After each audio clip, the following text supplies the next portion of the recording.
I was a 19-year-old kid and I was miserable. I was in love with my high school sweetheart. We were that couple that was really annoying. So we went to school together. We signed up for classes together. We shared a U-Haul on the way to school together. We lived in the same dorm together. We walked to class. We walked to breakfast in the morning and walked to class together. I mean, we were just joined at the hip and we were completely crazy infatuated in love. And then halfway through the first year of college, she discovered beer and other boys, and she cheated. I completely fell apart. I stopped going to class. I barely ate anything, certainly nothing healthy.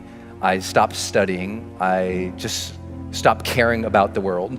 And I never thought about it until years later.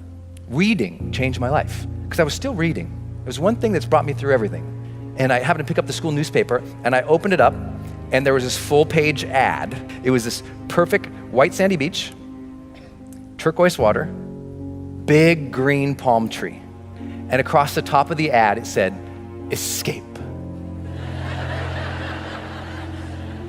Students needed for summertime jobs in the Dominican Republic. So I escaped. I went down there, and one night, my friend Kevin and I, we hopped into a car after dropping off a client. So we're going down this road, 85 miles an hour in this car, and I still remember all of the feelings of the entire thing, because all the windows were open, and that air was coming in. And then we came upon a corner. We take that corner 85 miles an hour, and that corner became the turning point that put my feet on this stage for you today. Kevin grabs the wheel, he goes, hold on! And the car starts sliding sideways. Kevin's gripping the wheel, trying to make the corner, and all of a sudden, smack!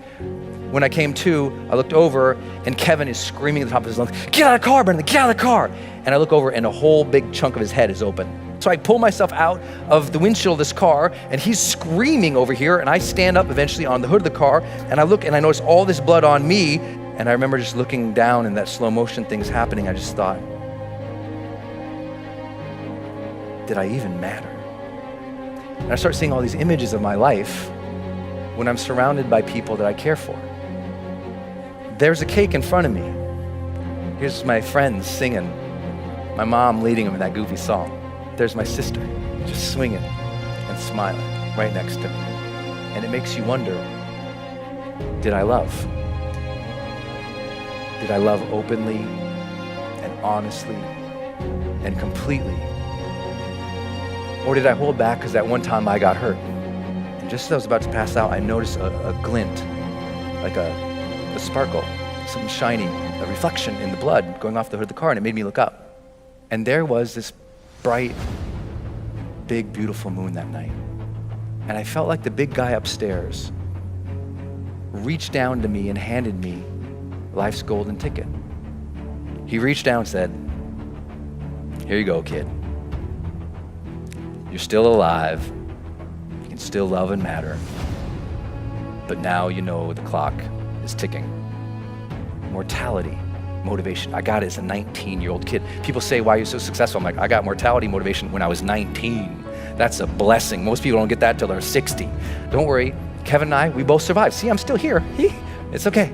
But the one thing that I took away from that entire thing was that moment and those questions, because I remembered them and I thought about them as I was healing. I was like, what was that about? Why did I feel so unhappy with that moment? Because I thought, in the last moments of life, there must be this transcendence, and I was not happy. And I realized it was because of how I'd been living my life, and I wasn't living to my questions. I knew I got those questions. Did I live? Did I love? Did I matter? And as soon as I got that those were the questions I'm gonna evaluate myself with at the end of the life, it gave me the power of what my late mentor, Wayne Dyer, taught, the power of intention. That breath you just took, feel it. What a blessing that is you got that life. What a blessing is you got that breath. And now you just got to earn that blessing.